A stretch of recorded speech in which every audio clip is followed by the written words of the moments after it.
आता आपण बघूया टॉप 9 राजकीय बातम्या। सतीश उर्फ खोक्या भोसलेचा अटकपूर्व जामिनासाठी बीड कोर्टात अर्ज, जामीन न मिळाल्यास सतीश भोसले सरेंडर करणार, सूत्रांची माहिती।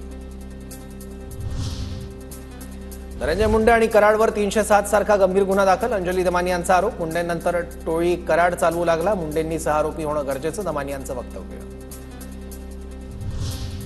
खोक्यासोबत सुरेश धसांनाही आरोपी करा, धस किती धुतल्या तांदळासारखे आहेत, आम्हालाही बोलता येतं, देशमुखांना न्याय मिळावा म्हणून गप्प।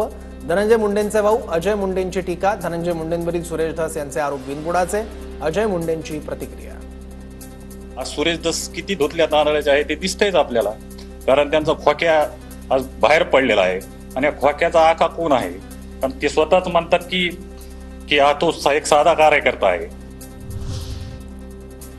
धार्मिक स्थळावरील भोंग्यांना सरसकट परवानगी नाही, नियमांचं उल्लंघन केल्यास परवानगी रद्द होईल, मुख्यमंत्री फडणवीसांचा इशारा। भोंग्यांच्या नियमांचं कडक निरीक्षण केलं जाणार, याची जबाबदारी पोलीस निरीक्षकांवर, फडणवीसांची माहिती। यांनी प्रत्येक प्रार्थना स्थळात जाऊन हे चेक केलं पाहिजे की भोंग्याची परवानगी घेतली आहे की नाही। जर डेसिबल पेक्षा जास्त अशा प्रकारे आवाज येत असेल, त्यांच्या परवानग्यांना रिन्यू न करणे अशा प्रकारची कारवाई या संदर्भात केली जाईल। प्रार्थना स्थळावरील भोंगे तर बंद करता येतील, पण सकाळच्या 9च्या भोंग्यांचं काय करायचं? भोंग्यांवरून मुख्यमंत्री फडणवीसांची संजय राऊतांवर टीका। अध्यक्ष महोदय, हे भोंगे तर आपण बंद करू, पण सकाळी 9च्या भोंग्याचं काय करायचं?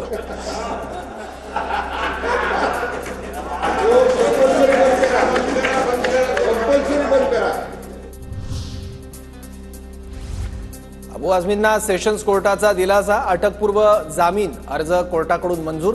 अबू आझमींना 20,000च्या जात मुचलक्यावर जामीन, 12, 13 आणि 15 मार्चला तपास अधिकाऱ्यांसमोर हजर राहण्याचे कोर्टाचेही आदेश। लाडक्या बहिणींच्या हप्त्याची रक्कम वाढवणार नाही असं नाही, पण आम्ही लगेच 2100 रुपये देऊ असं म्हणालो नाही, पत्रकारांच्या प्रश्नावर अजित पवारांचं उत्तर। देण्याच्या संदर्भात नाही म्हणलेलंच नाही, लगेच देऊ म्हटलेलं नव्हतं। माझं एक उदाहरण दाखवा जाहीरनामा।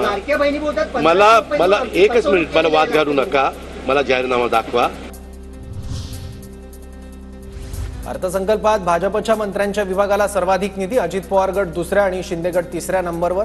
विभागवार निधी वाटपात समतोल नसल्यानं येत्या काळात धुसफूस वाढण्याची चिन्ह। दादांना शरण गेल्याशिवाय इथल्या मंत्र्याला निधी मिळणार नाही हे मंत्र्यांना माहीत असतं, मी यातला जुना खेळाडू जयंत पाटलांची टोलेबाजी।